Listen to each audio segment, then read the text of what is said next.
दोस्तों I think आप लोगों ने एक कहावत जरूर सुनी होगी, घर का भेदी लंका ढाए। मतलब जिस सिस्टम को हम मजबूत बनाना चाहते हैं, अगर उसी सिस्टम के अंदर कोई लूप होल होता है, घर का ही कोई व्यक्ति होता है जो कि घर की खबर किसी और को देता है, तो उसको कहते हैं कि घर का भेदी लंका ढाए। वो उस लंका को तहस नहस कर देता है। पता है आज डोनाल्ड ट्रंप इतना कॉन्फिडेंस के साथ में क्यों कह रहे हैं कि हम लोग ईरान के ऊपर अटैक कर देंगे? आपको पता है कि जिस तरीके से अमेरिका का कॉन्फिडेंस बूस्टअप होता है, वो क्यों होता है? उसके पीछे रीजन क्या है, रूट कॉज क्या है?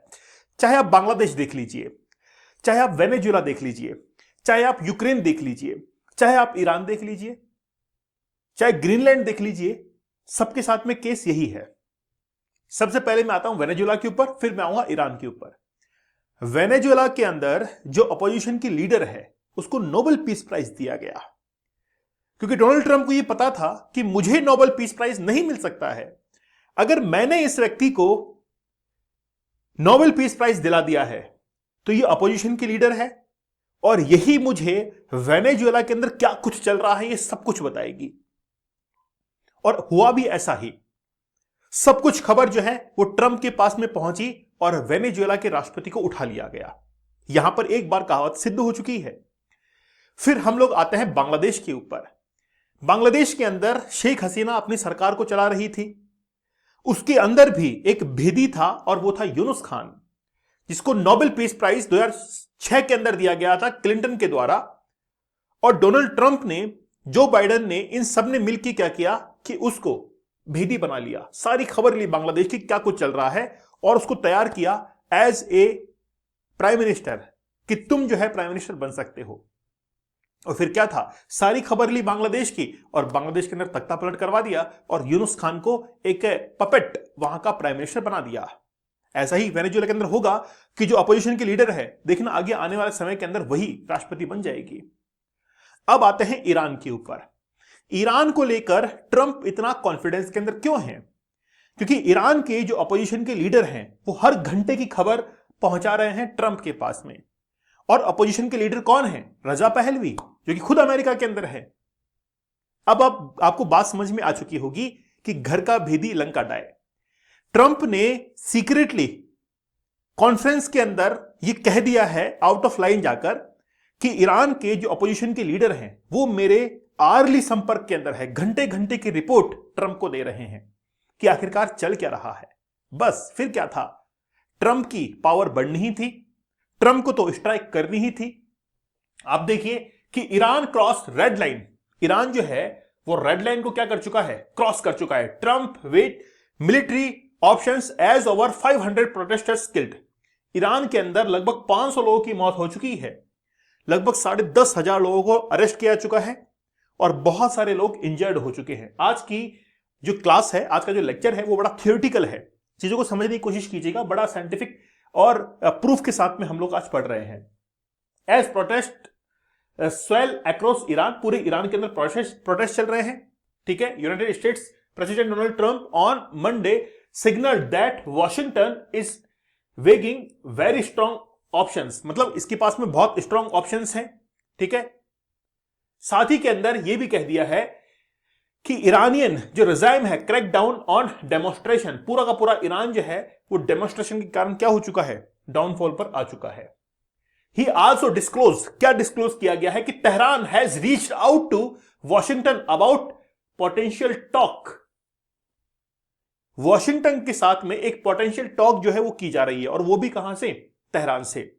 And that the US may be open to a meeting separately. इसके अलावा Trump said he remained in touch with the Iranian opposition figures. Trump जो है वो किसके टच में है? ईरानियन अपोजिशन लीडर जो है उनके फिगर, उनके टच में है। वो पूरे घंटे घंटे की खबर दे रहे हैं। We are looking at some very strong options. मतलब ट्रंप जो है वो बहुत स्ट्रॉन्ग ऑप्शंस की तरफ देख रहे हैं। I am getting an early report and we are going to make a determination very soon. ये आर्ली रिपोर्ट देने वाले लोग कौन हैं? ईरान के ही नुमाइंदे हैं, ईरान के अपोजिशन के लीडर्स हैं।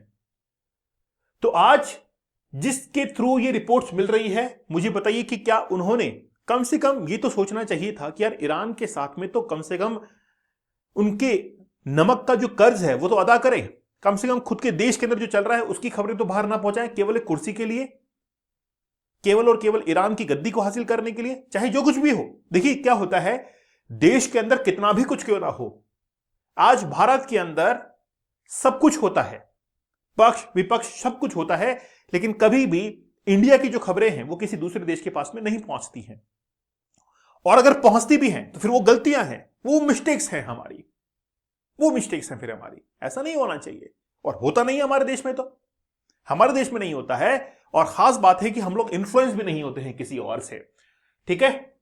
ओके, ईरान किल्ड 500 पीपल, 500 लोग अब तक मारे जा चुके हैं, ठीक है। साथ ही के अंदर डेथ हो चुकी है प्रोटेस्टर्स की 490 के आसपास, और 48 सिक्योरिटी जो पर्सनल्स हैं उनकी डेथ हुई है। 10,600 लोग जो हैं उनको अरेस्ट किया जा चुका है। ये सब कुछ वहां पर चल रहा है, ठीक है।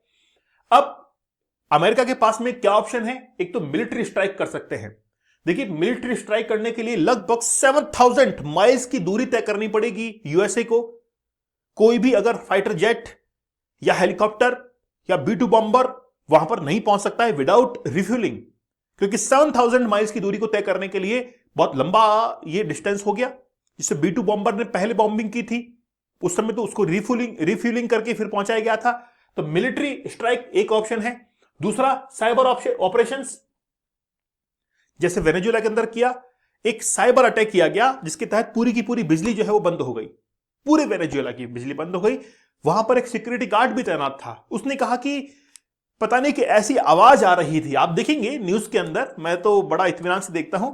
सिक्योरिटी गार्ड ने कहा कि एक ऐसी आवाज आ रही थी जो कि ऐसा लग रहा था कि बहुत तीखी आवाज है और हमारे कानों के अंदर वो गूंजने लग गई है। हम उसको मतलब सुन भी पा रहे थे और सुन नहीं भी पा रहे थे। इस तरीके की आवाज जो है वो धीरे धीरे उसकी लाउडनेस जो है वो बढ़ती जा रही थी, ठीक है।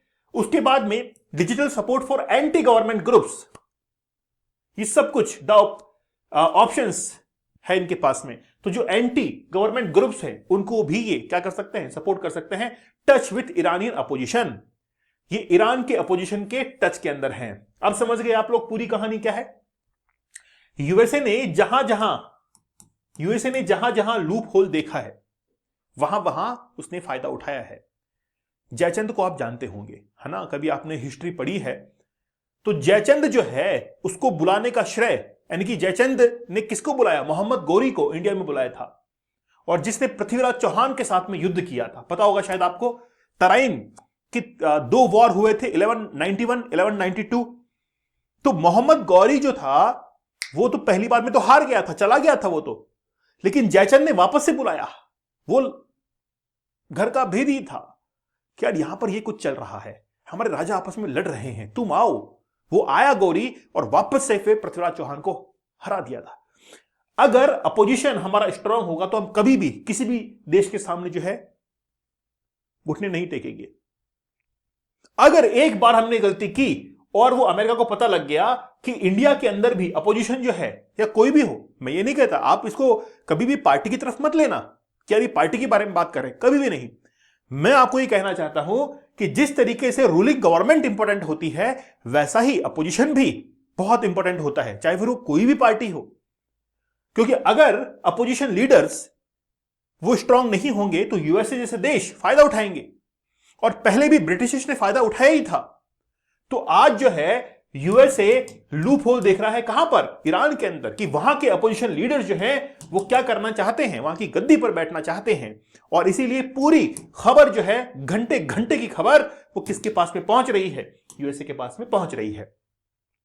इस पर ईरानियन पार्लियामेंट के जो स्पीकर हैं मोहम्मद बकैर ने क्या कहा, दूर रहना हमसे दूर रहना, threaten Washington against miscalculations, let us be clear, मतलब ये क्लियर करना जरूरी है। In the case of attack on Iran, अगर ईरान के ऊपर अटैक किया तो हम भी जो है इजराइल के ऊपर अटैक करेंगे, है ना। The occupied territories of Israel as well as US based and ships will be our legitimate target. हम भी टारगेट करेंगे भाई, हम कौन सा पीछे हटेंगे। तो एक स्पीकर ने ये थ्रेट दे दिया है किसको, वॉशिंगटन को। और अगर ये थ्रेट पहुंच चुका है यूएस के पास में, तो यूएस जो है अब रुकने वाला नहीं है। यूएस, क्योंकि आप देखेंगे कि ईरान, इससे पहले कासिम सुलेमानी है ना, उसको भी फर्स्ट टर्म के अंदर, जिस समय डोनाल्ड ट्रंप का फर्स्ट टर्म था 2017 के अंदर, उस समय उसको मारा था। यूनाइटेड स्टेट्स के जो सेक्रेटरी जनरल हैं, ठीक है, यूनाइटेड नेशंस के सेक्रेटरी जनरल हैं एंटोनियो गुटेरेस, वो भी इसके अंदर किसको, ईरान को गलत ठहरा रहे कि ईरान के अंदर ह्यूमन राइट का वॉयलेशन हो रहा है। अच्छा मुझे बताइए, जॉर्ज फ्लॉयड नाम सुना होगा, जिसको एक पुलिस वाले ने अपने घुटने के नीचे दबाकर कार के नीचे मार दिया था, तब ह्यूमन राइट का वॉयलेशन नहीं हुआ? बताइए। तो दूसरे के घर में क्या चल रहा है, इनको झांकने की बड़ी आदत है ना, ठीक है, okay. The rights to freedom of expression, इस तरीके से सब कुछ। तो बात यह है कि ये जो लोग हैं, ये कभी भी भारत पाकिस्तान के मुद्दे पर नहीं बोलेंगे कि पीओके के अंदर जिस तरीके से पाकिस्तान ने ह्यूमन राइट का वॉयलेशन किया, उस पर इनकी आवाज नहीं निकलेगी। अब देखिए कि अब क्या वाकई में ईरान के ऊपर स्ट्राइक करने की प्रिपरेशन चल रही है ट्रंप की तरफ से, तो क्या कहेंगे, यस बिल्कुल चल रही है, और होगा ऐसा होगा, क्योंकि ईरान के अंदर देखेंगे कि ये जहां जहां पर रेड डॉट आप लोग देख रहे हैं, वहां पर ईरान के अंदर प्रोटेस्ट चल रहे हैं। खास तौर पर ये देखिए इस तरफ, क्योंकि इराक से लगता हुआ है, यहां पे इराक के अंदर यूएस बेस है। जो ऑयल की प्राइसेस हैं, नेचुरल गैस की प्राइसेस हैं, वो कहां पर, ईरान के अंदर काफी बढ़ चुकी हैं।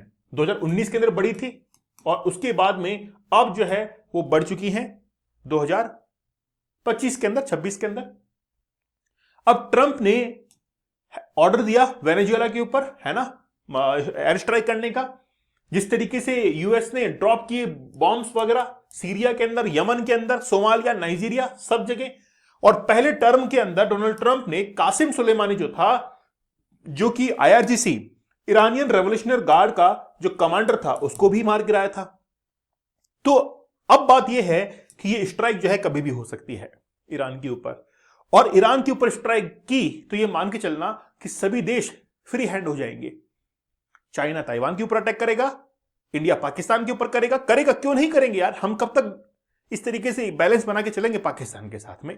पाकिस्तान को भी जो है अपना रास्ता दिखाने की जरूरत है। तेरा रास्ता वो है, हमारा रास्ता अलग है। तेरा जो है वो करप्शन का है, तेरा है टेररिज्म का, हमारा है डेवलपमेंट का। वो रास्ता दिखाना जरूरी है पाकिस्तान को भी, है ना, तो जरूरी होता है।